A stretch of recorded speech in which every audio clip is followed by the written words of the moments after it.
Welcome to the Thriving Outside the Box podcast. Join me, Dr. Kimberly Grocher, a licensed psychotherapist, executive coach, and yoga and mindfulness meditation teacher, as I shed light on the stories of leaders and entrepreneurs across industries who have not only dared to create their own path in their careers, businesses, and lives, but found a way to do it while thriving mentally, physically, and spiritually. I hope you walk away with the inspiration to do the same.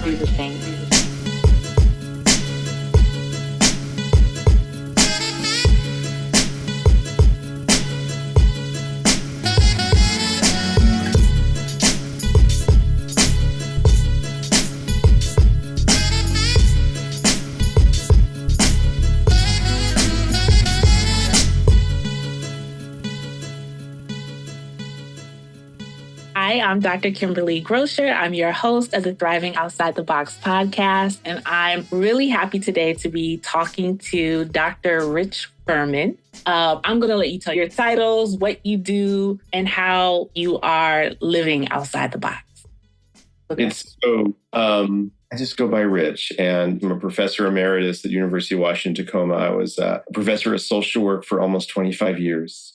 And now I have a coaching practice where I coach 90% of academics, but I have other folks as well. I tend to focus on PhDs and high achieving folks. But I originally became known as someone that helps academics write and publish. And then I expounded to just how people can be productive, but in a healthy, sustainable way.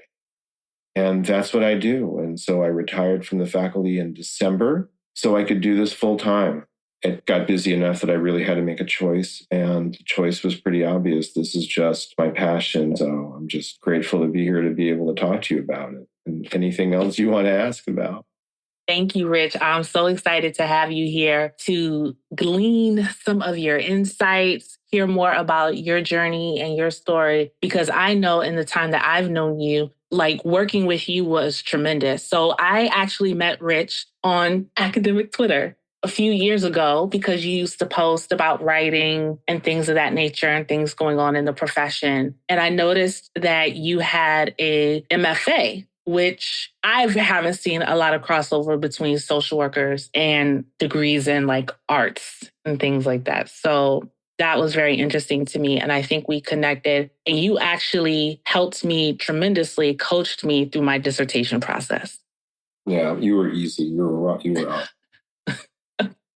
It was not an easy time in my life, but working with you really helped me to continue and get it done and learn to love writing. Yeah.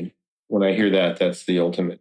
I say at the very least, I want people to learn to have writing be cognitively benign. I can usually almost guarantee that. Writing doesn't have to be the scary, emotionally taxing, draining demon that we sometimes make it out to be. So terrific. Rich, tell me how you see either your life, your professional life, your journey, whatever, how you see yourself outside of the box. Yeah, that's a great question.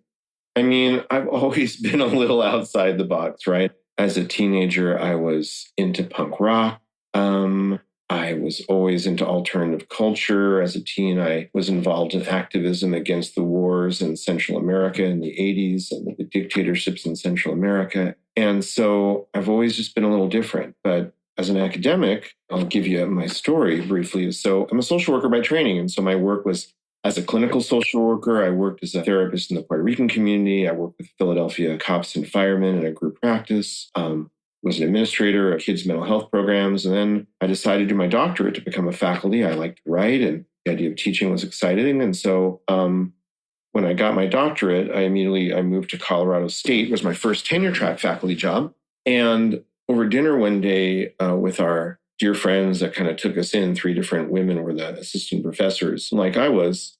And over dinner, they were lamenting that none of them were going to get tenure because they weren't writing and publishing. And it just was shocking to me that these amazing, brilliant women really weren't ever given the tools and skills that they needed. The assumption is that you can be productive because you got through an undergraduate degree and master's and you know how to write, and therefore you need to also be productive. And that is not a good assumption. So at that point, I wanted to help my buddies, and it certainly was good for me too, since I was on the tenure track and had to write and publish. Read everything was out there pretty much on writing productivity and faculty development. And there wasn't as much at that time. This is in 2000, and started sharing some ideas with my friends, and they started writing. And so I got very excited. And that started what has been a 25-year history into thinking about how people write and how people produce in a healthy, sustainable way. So fast forward a little bit, I went on to the University of Nebraska, Omaha, where that was an explicit part of my position. I wrote a book on academic writing that came out a few years later. And then I was doing a training for the NCFDT, which does diversity and faculty development. And the CEO on a video call asked if I did this professionally. And I looked at her like a confused puppy dog and said, "What is this and what is professionally?" And she said, "Do you coach academics on mental health and wellness and productivity and writing and all the stuff you were talking about us?" And I started crying. Like, not just tearing, I started bawling because someone told me what my life mission was going to be. And one, I didn't know I was looking for a new life mission, or two, that such a thing existed. Because it really was the perfect amalgamation of my skills as an academic, as a scholar, as a writer, as someone who does therapy, all in one, you know. So fast forward, I started a coaching practice at that time, 16 years ago. And then in December, I decided to do it full time. And I was thinking about it for a few years. Well, actually, I decided a year before. My sister was very sick with brain cancer. And I just realized just how we all say how short life is. And then there's moments that really tell us and show us and teach us how short life is. And that was my moment. So I decided I was going to retire and do this full time. And so, this is pretty outside the box in that I don't think there's too many people. There are people who do academic coaching, but I think my skill set's a little unique. I am a creative writer. I have an MFA in creative nonfiction. I've done a lot of poetry. I've been a productive scholar myself, and I have clinical skills. And I work really hard at also being happy and healthy and whole. And so I took this shot because life is short. And so now, I think it's pretty outside the box to just decide that I'm just going to be as happy as I can and do what makes me happy. And so that's how I kind of came to this moment in my work. Fantastic. There are a couple of things that I see as outside the box for you in addition to this journey, and you tell me if that's the case. So for all of us who have been in academia and have been in research and have had to be productive and things like that, like you're talking about, right? I think finding your research interests, especially to me in social work, which is still very traditional in a lot of ways in terms of the topics and the areas and things like that. I was always interested in the fact that you really kind of created your own path when it came to your research interests. Can you talk a little bit about that? Sure.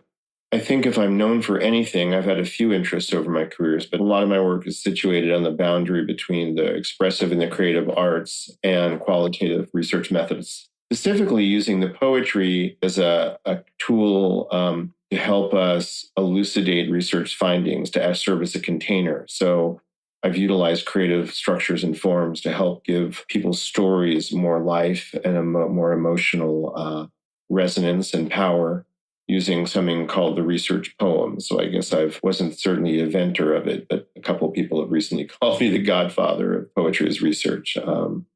And so that's been a lot of my area of research. My other area which has become increasingly important now, but I used to do a lot of work on the criminalization of immigration in social work, really before most social work faculty or researchers were really looking at that. That was really more the domain of some other more academic disciplines, and putting into social work, I think, was a unique contribution of mine that I'm pretty proud of. Was there any backlash or obstacles to leaning into those areas of research when you did? And if so, what was that? And also, were there people or things or resources that helped you go ahead and pursue those, knowing that they were kind of outside of the norm? Great question. And I kind of got by because I was really productive. And productivity for me has always been about staying in process, which is something else I think makes me unique as a coach. Or I like to joke and tell people I don't have goals. Not really. no, at least not on a daily basis. I have processes. And so because I worked for a long time on refining my processes and really staying in process and being in the moment and refining tools, I was paradoxically very productive. And that productivity allowed me to do things outside the box because I just numerically had enough that people left me alone. But there certainly was pushback in the sense of when I was on the job market, there were times where people would say, yeah, we really liked you and thought you were interesting, but we didn't know what to make of the social worker that writes poetry and does poetry stuff. And so it wasn't very visible. And it took me actually a while to be able to tell that story of how it's relevant to social work and how it's relevant to qualitative research. And then the work around the criminalization of immigration comes from a very long history of advocacy around issues in Central America against the dirty wars in Central America and advocacy starting as a teen. So that's been a lifelong journey, and it just felt ethically that this was in many ways one of the human rights violations of our time, and social work was largely ignoring it. So I did some scholarship around that, specifically several edited books that I'm proud of that are they're fun. Awesome. What are the titles of those books? The Immigrant Other, and then Detaining the Immigrant Other, and then one called The Criminalization of Immigration. So the first two focus on people's lived experience and stories of immigration being criminalized, one transnationally around the world, and the other one focusing on immigration detention. So relevant to today. And I hope that everybody out there is thinking about this and can lean into the work that you have created to really see the history of like how we got here, right? Because like you said, this is not new. This has been happening for a long time. And it's just that now it's more mainstream because it's being picked up by the media. But this has been going on for a long time. For a long time. And it's reached draconian levels under the present administration, but all administrations have been implicated in this. And it's accelerated since the 1970s, where our borders were far more open. And the paradox is when we had more open borders, people could go back. They would come to work, they would leave. And now, because the borders have become more militarized, more criminalized, and dangerous, people haven't been able to go back. So we've actually, the policies that have been intended to keep our borders shut have actually made our borders more porous and diffuse, and have created crime and violence at the borders by making it more difficult to get in, thus the transnational gangs and maras and such. So we're going to have to do another podcast episode about that because I know I'm interested in that. And I think there's so much knowledge and wisdom in that. But I want to go back to something else you said when you started to answer this question. And that was talking about being in process and not having goals. So when we're talking about writing, for example, usually when people are in graduate school or after, or just if people are attempting to write anyways, they try to motivate through goals and deadlines, right? That this week I will do X and this is my deadline. And functionally, that's using anxiety as a motivation tool. Think about it. We're using a mental health disorder as a tool of motivation. Not very healthy. When we utilize anxiety, people usually just binge right at the end. They're usually like, will just not persist and then just get it done, or they won't persist at all. So in lieu of this, I've developed writing habits and tools and processes, whereas the whole goal is to get people to specific, healthy, sustainably length and constructed writing sessions, having healthy rituals to enter the session well, and use some tools that make writing more efficient to just be in process in the moment. Because it doesn't matter if I have a goal or not, that if I'm focused on the task at hand and I'm fully in the moment, I can't make myself faster than I would be otherwise. So if we use these tools to help people stay in process, then we don't have to have anxiety and stress. And people are more likely to be increasingly productive because they're not going to miss their writing sessions because they're feeling freaked out. So it's designed to really have writing be healthy, sustainable, congruent with good mental health and, God forbid, happiness, but also productivity. So folks I work with are usually faculty in research universities, and they need to be productive. And so the great paradox is by letting go of goals and focusing on tinkering with the process and really maximizing what people do, then people are both more productive and just have better mental health. How do you think that also applies to life outside of writing? It applies to many, many things. I mean, think of any task we have. Stressing about a task doesn't make us perform the task better. A touch of stress is good. But your talents and your skills and your brilliance and your amazingness moving through time and space is what gets cool things happening in the world. Goals and deadlines are just supposed to get you to do them. And why is that the only tool we have? So if we kind of create healthy processes for whatever people are doing, whether it's playing music or dancing salsa or whatever it is they wish to do, be an awesome, amazing coach and therapist like you, doing this podcast, it's actually doing the work and your talents and skills that gets things done. It's not goals and deadlines. And it's hard for people to accept this. It's one of the first things that when I work with people, we have to unpack a whole lifetime of internalizing the dictates of corporate capitalism, which is, I must make more widgets, I must do it now, here are the goals. And again, the paradox is people usually shatter their goals or really do amazing things that they wish with their life by letting go of the goals and do so in a happier, healthier, more sustainable way. I always loved your approach when it came to specifically talking about writing now, but I think this also applies to, like you said, other things in life, this idea of like healthy rituals. So what do those look like? Yeah. So the way I see rituals for productivity, writing, and this could be other things, they want to do several things. We want to create habit from them, headspace, and meaning. And each of those actually are evidence-based approach that we can use, 3 evidence-based approaches to creating rituals that work for us. Habit means over time that we're just going to do our ritual the same way. Headspace is things that we do to create a good psychological space for ourselves, whether it's in the realm of mindfulness or meditation or positive self-talk. I'm a big believer in self-talk to help us coach ourselves through difficult situations or to improve our performance. And then something for meaning. There's research that shows if we have that meaningful objects and meaningful things actually create more consistency. So for example, my writing ritual is super, super easy. First thing I do is I come to my writing chair and I put a little blanket on me, and then I do a 2-minute meditation to get to 0. Then I have a high-tech tool called a sticky note where I have my entry point where I left off the last one and having a very clear sentence that I read, because if my brain has a sentence and my writing session stopped there, I know what the next sentence is going to be in all likelihood if I write it again. So I do that. And I tell myself how lucky I am to write because I feel that. And I've done this every day for about 26 years. That's just an example. Very short, creates meaning for me, good sense of headspace. I do it the same way. These are the kind of rituals that we can do for a lot of performance, not just writing. But creating our own rituals that allow us to just get into a good space and be very consistent is super valuable.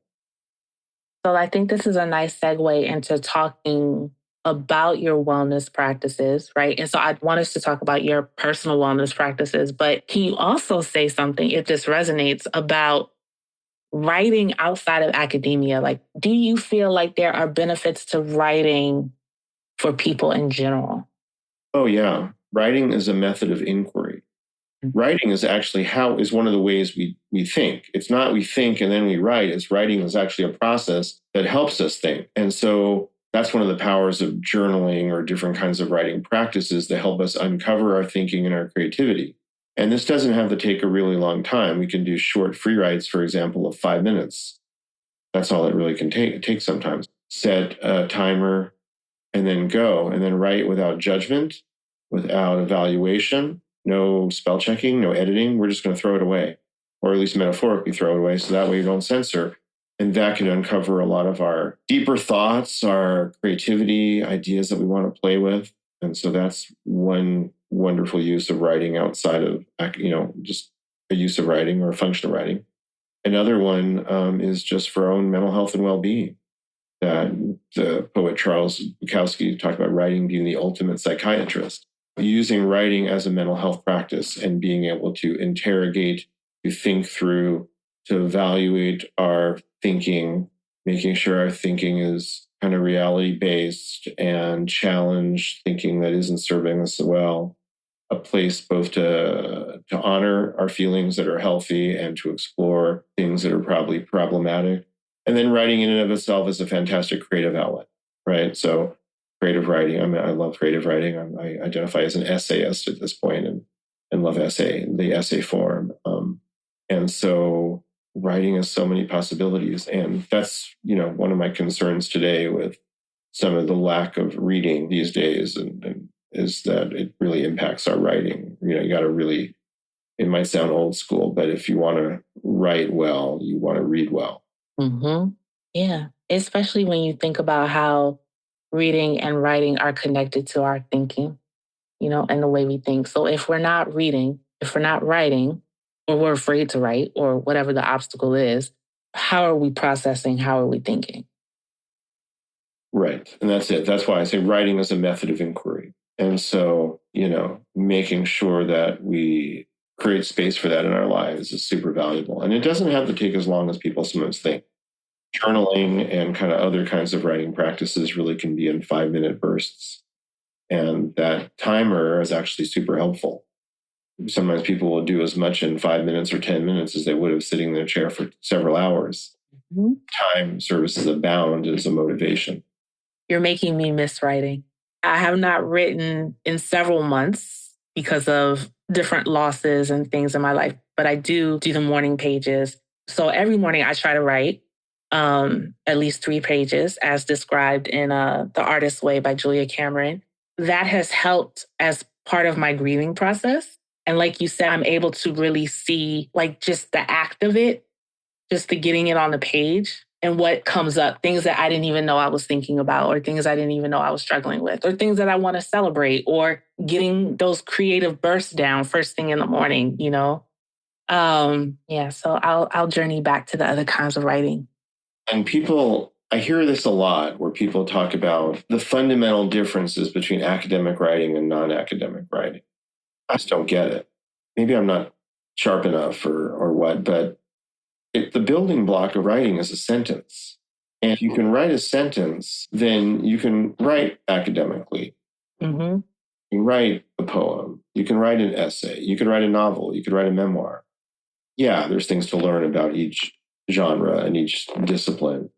But the fundamental building block is a sentence. That's also one of the things to help demystify or kind of decatastrophize or normalize writing a little bit is being able to use the self-talk of, I can write a sentence. Can I write a sentence? Yes, I can write a sentence. All I have to do is write the next sentence. And if you write that sentence and you let go and you're in a psychologically good place, there's a significant likelihood that the next sentence is going to come. If we don't block it, if we don't edit and we don't spell check, if we've done the psychological work to make sure our thinking is in a good place and is serving us, it's just a sentence. People ask how I've written so many books, and I say, I don't know how to write a book. It's scary to write a book. I can write a sentence. I have chapters, and then I have sections and then subsections. And ultimately, I'm just writing a sentence within a subsection, within a container, that there's a paragraph or a page or a small box, and I can do that task. And so if I can do that task, then I can write a book. If I could write books, then anyone else could write books. So where did you get your confidence? My confidence is in the ability to write a sentence. Mm-hmm. My perspective around what the task is a little different. Can I ask Kim, can you write a sentence? Yes. Very good. So therefore, we know you can write a book. You just don't understand that connection yet. But to answer the question a different way is that I have worked hard in my life to give myself permission to fail and to embrace failure and to see that kind of fundamentally my job in life is to try things and probably or possibly fail or maybe fail And so therefore, what do I need confidence in if my fundamental job is to possibly fail and just to do the thing and try? So I don't have the confidence that I'm necessarily going to succeed at things. I have the confidence that I'm going to try and that I might fail. And of course, we know the paradox is that once I'm in the game, then it's my talents and my skills and my abilities, and everybody's talents and skills and abilities take over because my talents, skills, and abilities are moving through space. Your talents, skills, and abilities are moving through space and time. One doesn't have to, quote unquote, be confident that they're going to get something done. They just have to get out of their way and be willing to do the thing. This goes back to being in process. Yeah, being in process. And one of the ways of allowing ourselves to be in process is to fail. I salsa dance, and it's my kind of strange addiction and my little obsession in life. I'm about to go to Colombia tomorrow, where I'm going to have a 2-week vacation and then some weeks beyond as a digital nomad. But during my first 2 weeks vacation, I'm going to have 4 hours of three lessons a day, private salsa lessons, and dance at night. And one of the amazing things about salsa is every song I dance with someone, I'm going to fail. I'm going to make mistakes. That doesn't matter how good you are and how long you dance, that you're going to make mistakes, and that someone else's mistakes are going to then cause your mistakes, and vice versa. And you're going to make mistakes together. And if you believe that you need to be good, or you need to be wonderful, or I have to be perfect, and I have to impress people, and this person has to like me, and this person has to think I'm a great dancer, then you're going to be in your head, and you're going to be tight, and you're not going to have fun. And I don't like to do anything unless it's fun. But most centrally, you're not going to succeed. You're going to be too in your head about it. But because I'm willing to fail, and I know I'm going to make mistakes, and it's bring it on, bring on the failure, then I actually let go. And then my skills and my ability to connect with people, to dance, to be fun, to playful, to listen to the music can come through because I'm just in process, as opposed to in my head thinking about all these ways that it's awful and terrible that I'm disappointing other people or disappointing myself. So tell us more about what you do to stay well, to be healthy, to have fun, all of that, because I know fun is a big part of your wellness. Fun, yeah. I don't do much in life if it's not fun. I mean, of course, I have to clean my apartment, my house, my office, and other things, just like the next person. And I can't say I love that, but I just need to do things that are fun. So fun and play and joy for me are two things. There's the attitude that we can bring to everything in life.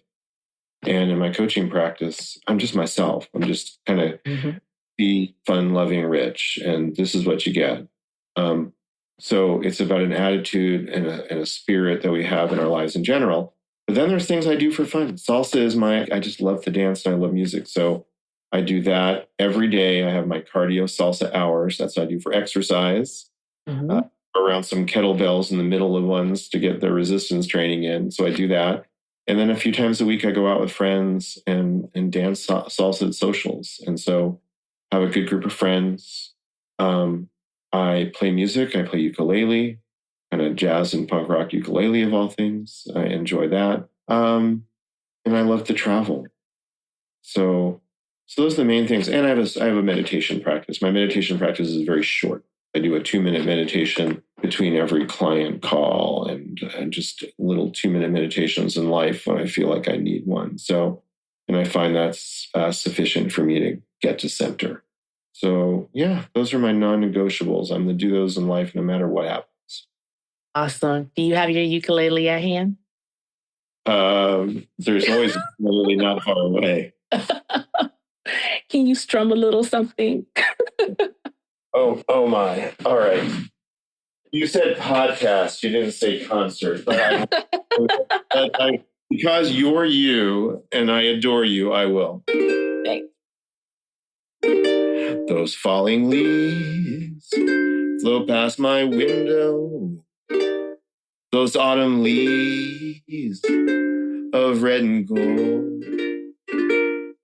I see your lips, summer kisses, sunburnt hair I used to hold. But since you went away, those days grow long. Now I hear old winter song. but I miss you most of all, my darling. When autumn leaves start to fall.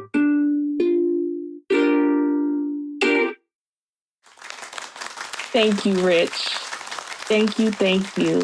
Oh, thank you. All right. Well, thank you so much for joining me today, Rich. I have enjoyed talking to you, and I know that anybody who listens is going to get so many just valuable insights into everything you share, from your own wellness practices. I always love you talking about just being in process and letting go of the goals. I know that has helped me so much in my own life.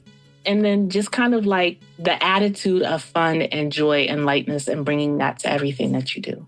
Thank you for having me. You're just a real special human being. And it's so just wonderful knowing you have your podcast now and that you're sharing yourself so frequently with so many other people. And that just makes me happy to know that you're out there doing your thing in the world. So thank you for having me, and just thank you for being awesome. You are.